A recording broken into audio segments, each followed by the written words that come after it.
ما بعد فأعوذ بالله من الشيطان الرجيم بسم الله الرحمن الرحيم فهزموهم بإذن الله وقتل داود جالوت وآتاه الله الملك والحكمة وعلمه مما يشاء ولولا دفع الله الناس بعضهم ببعض لفسدت الأرض ولكن الله ذو فضل على العالمين تلك آيات الله نتلوها عليك بالحق وإنك لمن المرسلين. دا سورة البقرة دا او آیات نمبر دے 251 او 252 آخرنی دو آیاتون دی د دویمې سپاره. فهزموهم نو شکست ورکو دیو اغوی لرا باذن الله په مدد د الله سره. وقتل داود جالوت او قتل کو داود علیہ السلام جالوت لرا. وآتاه الله الملک او ورکړه هغه ته بادشاهي والحکمت او نبوت. وعلمه او تعلیم ورکو هغه ته مما د هغه څه نه یشاء چې الله غوښتل. ولولا دفع الله الناس او کچرته نه وی دفع کول د الله تعالی خلقو لره بعضهم ببعض بعضی په بعضو لفسدت الارض نو خامخا فساد پیدا شوی په ځمکه کې. ولکن الله لیکن الله تعالی ذو فضل علی العالمین د لوی فضل والده په مخلوقاتو باندې. تلک آیات الله دغه آیاتونه د الله تعالی نتلوها چې موږ بیانو علیک پتا باندې بالحق په حق سره وانک لمن المرسلین او یقینا تخامخا د رسولانو نه یې.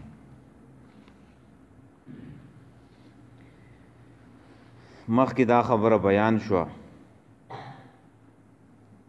چې مسلمانان د جالوت لخکر ته چې دن مخامخ شو. جالوت دا یو طاقتور کمانډرو د عمالقو نو هغې لخکر ته مسلمانان مخامخ شو د فلسطین په علاقه کې او دعا یې وکړه. پرون هغه دعا ویلې شوه چې یا الله مونږ له صبر راکې زمون قدمونه مضبوط کې او زمونږ امداد وکې. نو دعا وکې او بیا به اسباب اختیارې. مؤمنانو طریقه دا ده دعا وکې او بیا به اسباب چې دنو اختیارې. نو دې ته توکل ویو. دې ته سوی توکل ویو. الله تعالی داسې چاله څه نه ورکوي چې ته ناست یې او دعاګانې کې او کار نه کې. نو دا خو د الله تعالی طریقه نه ده. ته به دعا کې او بیا به راپاسې کار به کې دکانداري به کې تجارت به کې روزګار به کې. نو بیا به الله تعالی په هغې کې چې دی نو برکت اچوي. او چې ته هسې ناست یې او دعاګانې کې نو دا اوس توکل نه دی. توکل دا نه دی. نو دعا یې وکړه دې مسلمانانو مجاهدینو 313 کسانو راپاسېده.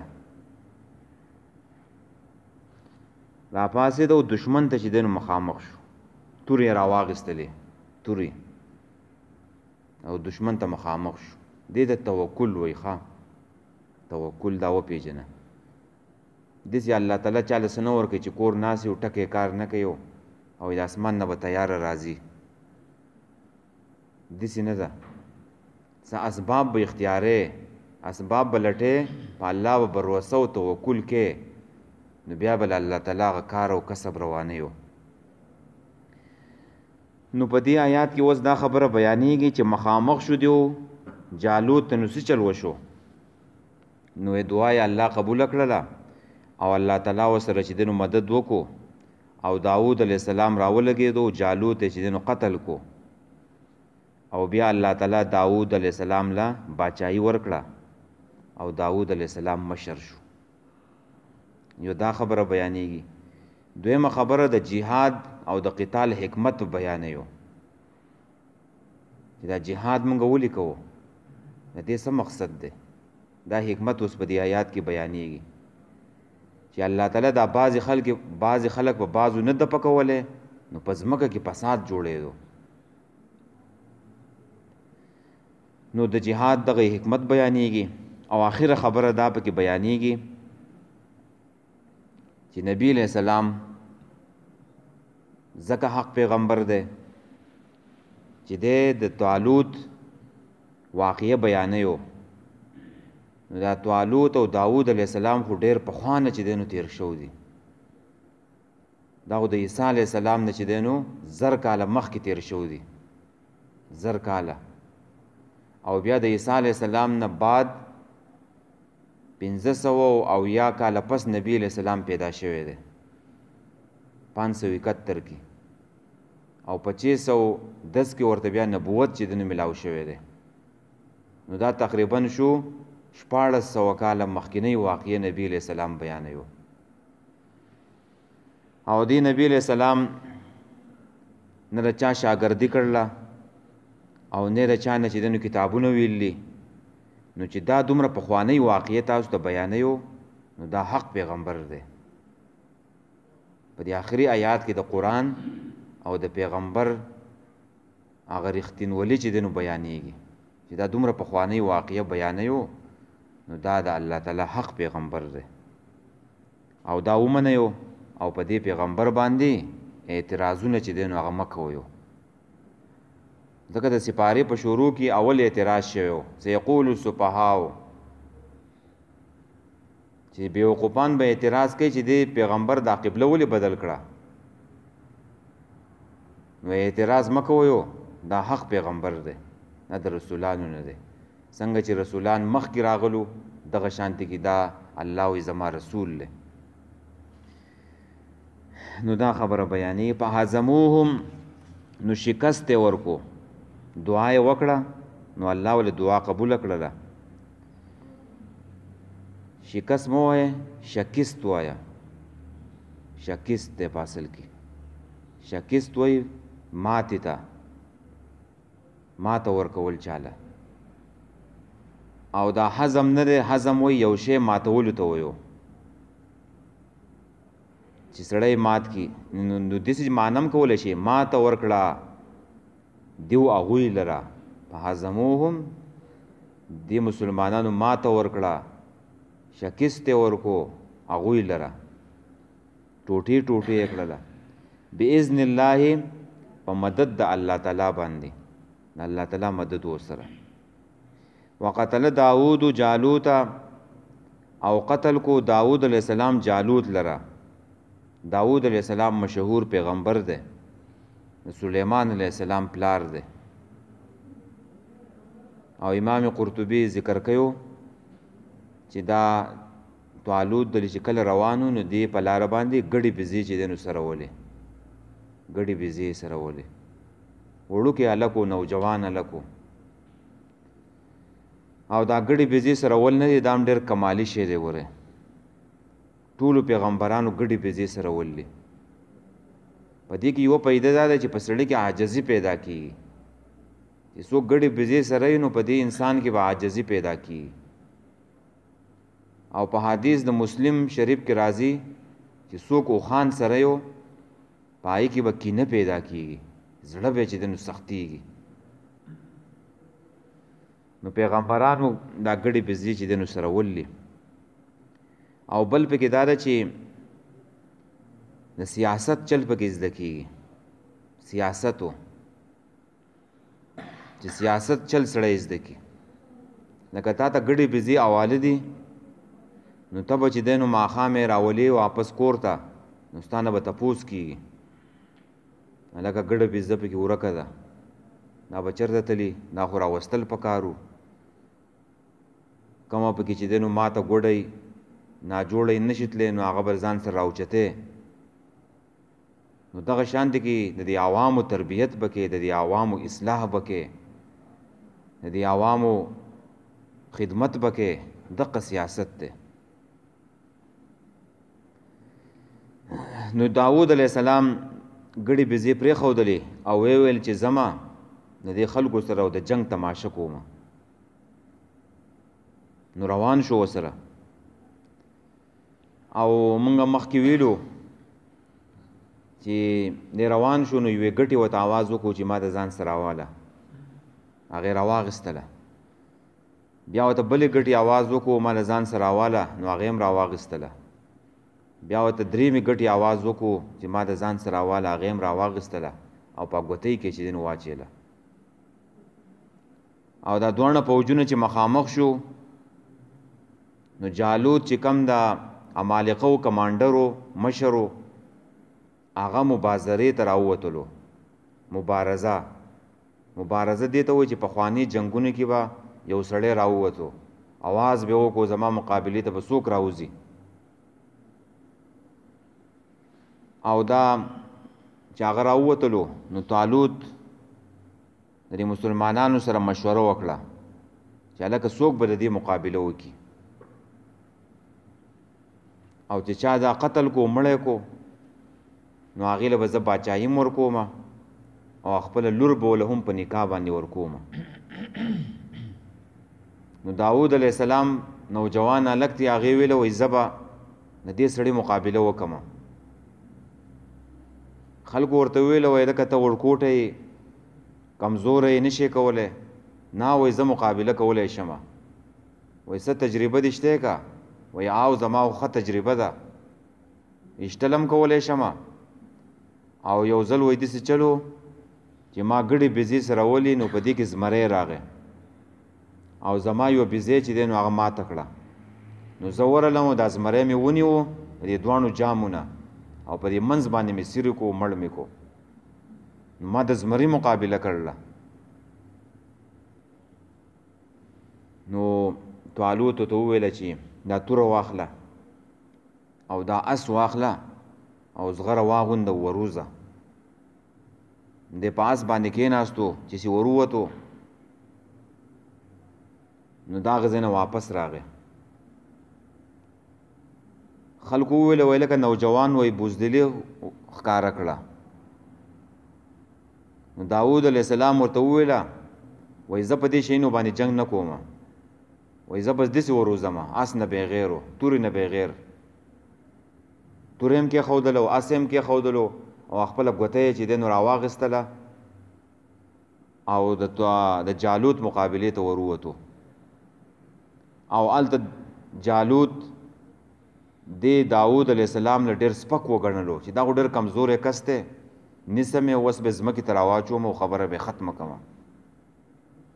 سپکې خبرې کولې چې دا زما مقابله کولی شي. نو داود علیه السلام ور روان شو، په ګوتۍ کې ورسره چې کومه کمرې وي هغې ته لاس کو. نو چې څنګه ورته لاس کویسي ګوتۍ ته نو درې وړه کمرې وي هغې نه یو کمر جوړ شو. نو یو کمر یې راواغېستلو او په باغچونده کې کېښودلو. باغچونده خو پېژنې که نه؟ په هغې کې کېښودلو، هغې چې دی نو تاو کړه. او دا جالوت نه دی دا ټول په زغره کې چې دی نو پټ و. اوسپنې ازغره یې اغوستې وه او دا تندی چې دی نو دا ځګی معمولي ځګی چې دی نو ښکارېدو. او دقه ځګی وله چې دی نو ویشتو او کاڼی چې دی نو تسو شو او هغه بیا د هغې نه چې دی نو ووته، هغه کمرې ودنګېدلې، په هغه نورو لښکرو باندې ولګېدې او د هغو نه هم چې دی نو ایسته ووتله. لکه نبي علیه السلام په بدر کې شګې راواغېستلې او د دې کافرانو مخې ته یې ور واچېلې. الله تعالی د هغوی سترګو ته چې دی نو ورسولې او هغوی سترګې مږلې. نو جالوت چې دی نو راولېدو ولګېدو او داود علیه السلام پسې ورغی او د هغه سره چې کومه توره وه هغې ته یې واخېستله او دا ککره یې چې د دې بدن نه ولو جدا کړه او ککره یې راواخېستله او راوړه طالوت مخې ته چې دی نو ککره یې کېښودله او خلکو چغې کړې، تکبیر نارې وواله او بني اسرائیل خوشحاله شو او د جالوت چې کوم لښکرو نو هغه په تیښته شو او دو پسې ورپسې شو سې چې دنو قتل کړله او سې چې دنو په دې ملکونو باندې چې دنو پناه کړه او د خپل علاقې ته چې دنو واپس واغستلې. نو داود علیه السلام مشهور شو، یو شهرت ورته چې دنو ملاو شو او بنی اسرائیل وویل چې دا زموږ هیرو دی او بنی اسرائیلو داود علیه السلام ډېر قدر چې دی نو هغه وکړو، ډېر قدر د خپل محسنینو قدر چې دی نو پکاري. سړی د خپل قوم خلکي د وطن خلکي او هغوی داسې قرباني وکړي نو د هغوی چې دی نو قدر پکاري. زموږ پاکستان کې ډاکټر عبدالقدیر خان د عوامو یې قدر وکړو خو حکومت یې څه قدر چې دی نو نه و کړی. دا محسن دی، هندوستان د هغې خپل قدر وکړو نو هغو صدر کړی و هندوستان ابوالکلام د هغوی اټمي ساینسدانو. نو موږ د دې خپل قدر ونه کو او کالم به لیکلو د جنگ په اخبار کې وای دی مشرف نه دی، وای زه امریکې له ورکولم، امریکې له. نو ډېر زیاتې ورسره کړلې او دا خلک هم څه عجیبه خلک دی زموږ د دې ملک ته، کله د مشرف په حق خبره کوي، کله چې دنو خلاف خبرې کوي، د دیو په دین او په مذهب باندې وپوی نشي. نو کم چې محسنین د هغوی قدر پکاري. هغه بل پایلټو د هندوستان تیاری چې راواچېلې هغې له چا څه انعام ورنکو. انعام چاله ورکوي په 23 مارچ باندې په یوان صدر کې پروګرام و نو پای کې انعامات ایوارډونه چاله ورکړه ډمانو له ډمو له چې دنو انعامات ورکړه. نو دې محسنینو چې دنو قدر پکاري ښه. نو داود علیه السلام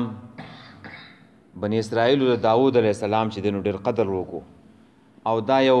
داسې پیغمبر و چې الله تعالی دې له باچاهي م ورکړله، نبوت یې م وله چې دنو ورکو او حکیم انسان و حکمت او نور علمونه چې دنو هغه وله ورکړه. حدیث کې راځي چې کله په عالم ارواح کې الله تعالی آدم علیه السلام ته دا بچی وښودله د قیامت پورې ستا څومره بچی پیدا کیږي د سرو میږو په شکل کې ورته وښودله، د سرو میږو. نو د دې ځینو ککرونه او د دې تندونه چې چمک خطو نو د آدم علیه السلام وله وایي دا څوک دي؟ نو الله تعالی ورته ویلو ستا په دې اولاد کې دا پیغمبران دي. نو د یو د تندي نه پکې دا چمک چې دی نو ډېر زیات خطو. نو آدم علیه السلام ویل وایي دا څوک دی؟ وایي دا خو داود علیه السلام دی، ستا بچی دی ویو. نو آدم علیه السلام تپوس وکړو چې عمر یې څومره دی؟ وایي عمر یې چې دی نو 80 کاله دی، 80 کاله عمر دی. نو آدم علیه السلام وویل چې دا خو ډېر کم عمر دی، الله دا عمر ول زیات کا. الله ویل چې ما د چا دپاره کم عمر لیکلی دی نو حقه به عمر نه زیاتېږي او نه کمیږي. نو بیا آدم علیه السلام الله ته وویله چې زما د دې عمر نه وله ورکه. وایي ټیک ده ته ولې څومره ورکې چې ورکوله؟ وایي 40 کاله وله چې دی نو زما د دې عمر نه چې دی نو ورکه. نو 40 کاله عمر وله بیا د آدم علیه السلام د عمر نه داود علیه السلام نه ورکړی شوی. بیا چې الله تعالی آدم علیه السلام دنیا ته راولېږلو نو کله چې د وفات ټیم راغی وفات کېدو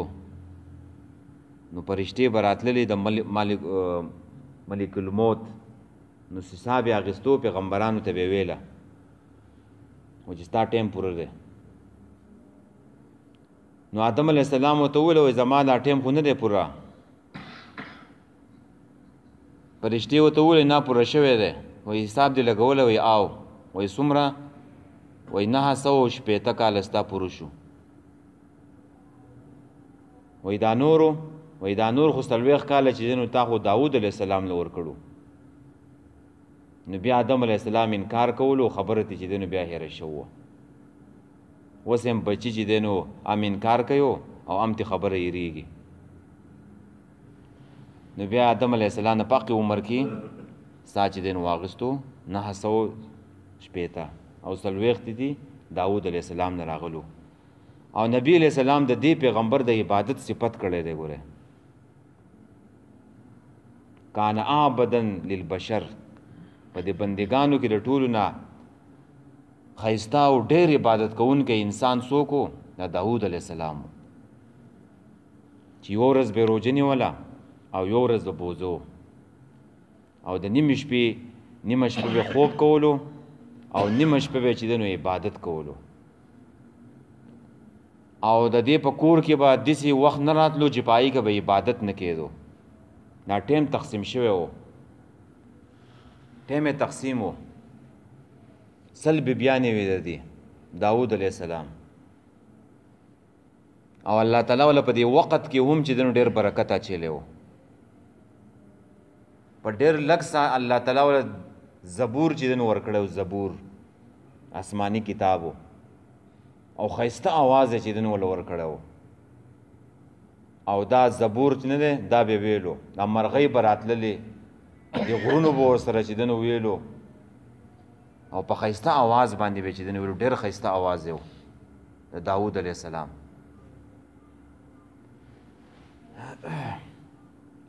نو دا ډېر اوچت او په وخت څومره وخت کې به زبور ختمه و چې خلکو ته به ویل آسونو باندې دا پړې واچویو زینونه ورته واچویو نو په دومره ساعت کې به چې دی نو زبور ختم کړی و او د بیبیانو خوا الله هم ورتلو عبادت به هم چې دی نو کولو نو دا ډېر ناشنا پیغمبر و چې دومره هر څه وله چې دی نو الله تعالی ورکړو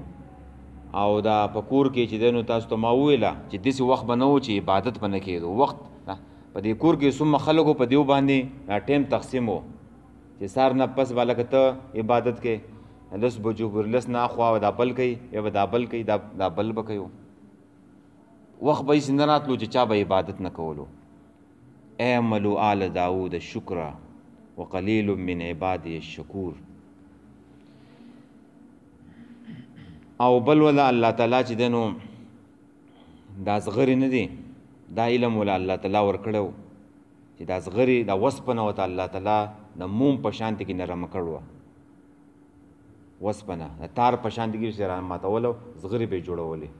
الله تعالی ورته نرمه کړې او د دې خپل لاس دا مزدوري به کوله او د دې پیسې به خوړې حکومت بادشاه و او د خزانې نه چې نو پیسې او تنخواه نه اخیستله خپل روزي به چې نو ګټله دا جنگ سامان به چې نو جوړولو وسپنه ورته الله تعالی نرمه کړوه او نور به د دې بیا تذکرې راځي په نورو صورتونو کې خدا د سلیمان علیه السلام څه دی پلار دی او د دې سره چې دی نو د یهودیانو بیا حسد پیدا شوی وروستو چې دا څنګه چل دی چې هم باچایي کوي او هم اوس نبوت ورسره دی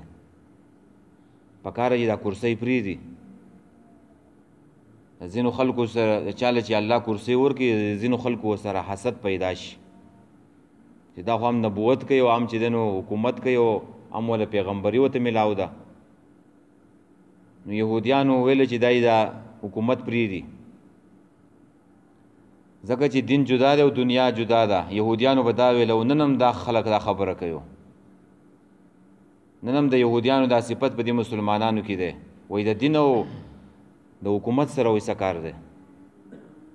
د دین وایي د حکومت سره څه کار دی دین جدا دی حکومت جدا دی وایي دا حکومت نه دی وایي د دین چې دین یوه لویه برخه ده غټه برخه ده د دین چې په دې په ذریعه باندې به د الله احکام نافظ کېږي په عوامو کې د عوامو خدمت به کېږي دغه دین دی که نه نو پیغمبر د بنی اسرائیل سیاست نه ده کان تسوسهم الانبیاء کان بنی اسرائیل تسوسهم الانبیاء د بنی اسرائیل سیاست به پیغمبرانو کولو نو دا داود علیہ السلام دی خام وقتل داود جالوت او قتل کو داود علیہ السلام جالوت لرا وعطاء الله الملک او ورکړه هغه ته بادشاہي والحکمت او نبوت وعلمه او تعلیم او کو هغه ته مما د هغه څه یشاو چې الله غوښتل یا دسم ویلی شي مما د هغه څه نه یشاو چې داود علیه السلام غوښتل نو الله تعالی ول چې دین ورکړله بادشاہي خو پیژنې حکمت نه مراد نبوت ته وعلمه مما یشاو نه څه مطلب دی ناغین هم دغه مطلب دی چې زغری جوړول وسپنی چې دی نو نزغری جوړول او دغه شانتی کې د حکومت نظام چلول سیاست کول د مرغو په دې خبرو باندې چې دی نو پوهېدلو د مرغو په جبه باندې پوهېدلو دا وله چې دی نو الله تعالی ورکړله او ښایسته اواز یې وله چې دی نو ورکړی و نو د دې نه دا مراد دی دا واقعه ختمه شوه ولولا دفع الله الناس وز د جهاد حکمت بیانوي چې الله تعالی نه دی چې د ځینو خلکو په ذریعه باندې ځینې خلک د ځینو خلکو الله تعالی زور چې دی نو دفع کوي الله د ځینو خلکو په ذریعه باندې د ځینو خلکو زور چې دی نو هغه ختموي وبکوي یې وله او د څه دپاره د دې دپاره چې په ځمکه کې فساد پیدا نشي دا د الله تعالی عام قانون دی او د الله تعالی سنت دی چې یو قوم دی او هغه د ترقۍ انتها ته ورسیږي ترقۍ انتها ته او خپل حدود چې دی نو هغه کراس کړي خپل حدود کراس کی نو الله تعالی بس بیا دې څه کوي چې بل قوم پسې راپاسئ بل قوم پسې راپاسئ نو دغه زور چې دی نو دا وله چې دی نو ختم کیسته او که دا زور یې نه ختمولی نو بیا په دنیا کې فساد جوړېدو دا عبادت خانې دا به نه وې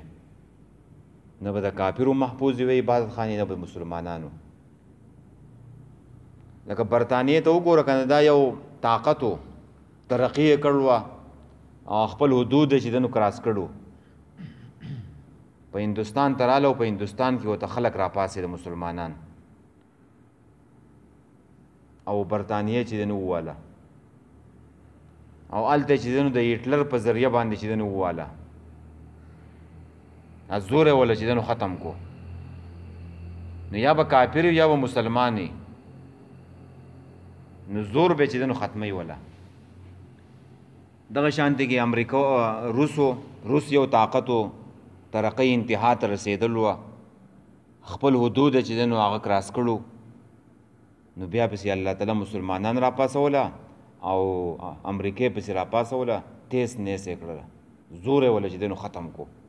وسم چې دی نو خپل ځای نه راځي نو دا د الله تعالی قانون دی خام دا ولې داسې کوي چې د ځمکې نظام چې دی نو خراب نشي چې د مسلمانانو عبادت خانې محفوظ شي او دا په کافر باندې هم رحم دی ګوره په کافر باندې پخوا نه به داسې وه چې پیغمبر به راغی نو دعوت به یې وکړو چې خلکو به ونه منودله نو پیغمبر به لاړو شاته به قوم بیسته غرق شو خطرناک عذاب به د الله طرف نه راغی او هغه انسانانو نشو برداشت کولی نو الله تعالی بیا د جهاد اجازت ورکو د جهاد نو الله تعالی اوس عذاب نه راولي هغه عذاب څوک نشي برداشت کولی اوس د انسان سره جګړه ده او دا په دې انسانانو باندې آسان دی د الله عذاب خو نه دی که نه هغې طرف ته انسانان دي او دې طرف ته انسانان دي د انسان سره جګړه د آسان ده دواړه طرف ته نو که جهاد نه وی جو عذاب به راتلی او ټول قوم به چې دی نو استقر کېدی د دې جهاد په ذریعه باندې د قتال په ذریعه باندې الله تعالی د بعضې خلکو بعضې خلک راپاسئ بعضو ته هغه زور وله چې دنو استه اوبه کړي زور وله چې دنو استه ختم کړي او په دې کې عموم هم دی په یوې علاقه کې شرک عام شو نو الله تعالی هلته علما را پیدا کړي چې د دې شرک چې دنو رد وکړي په یوې علاقه کې ګناه عام شو سود پکې عام شو نو هلته خلک الله تعالی خلک راپاسئ سود مقابله وکړي داسې نه چې د بازار جماعت په شان هلته یو ډنګر دی ډنګرو یو غوایه انسان دی وایي دلته به د سود خبره چې دی نو نه کې غوایه انسان دی د جماعت نه خپل ملکیت چې دی نو جوړ کړی دی دا د خلکو له پکار و چې دا خلک په دې مسله باندې متفق شوی وي چې هلکه سود مه کوئ که نه د الله او د رسول سره جنگ دی خو خلک هم چې دی نو د حق ملګرتیا نه کوي الټه به د هغې کس سره ودرېږي ستا سره هېڅ څوک نه ودرېږي حق سره څوک نه ودرېږي دغه غوایه انسان سره بیا خلک ودرېږي د خپو پورې چې دی نو قمقل و بېوقوف و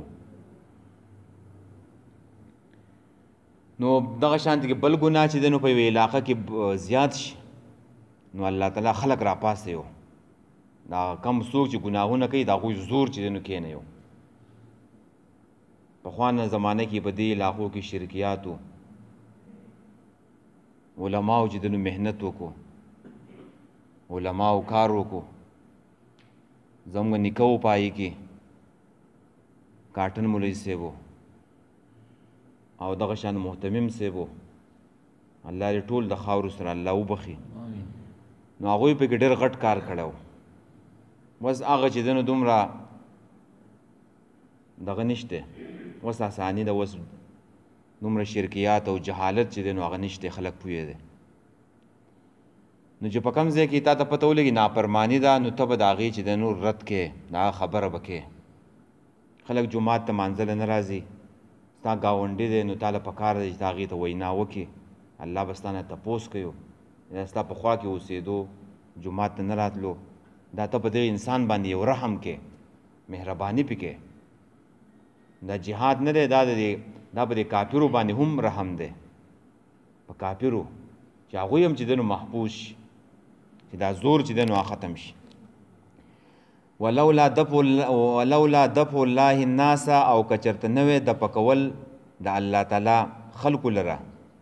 بعضهم بعضې ببعضن په بعضو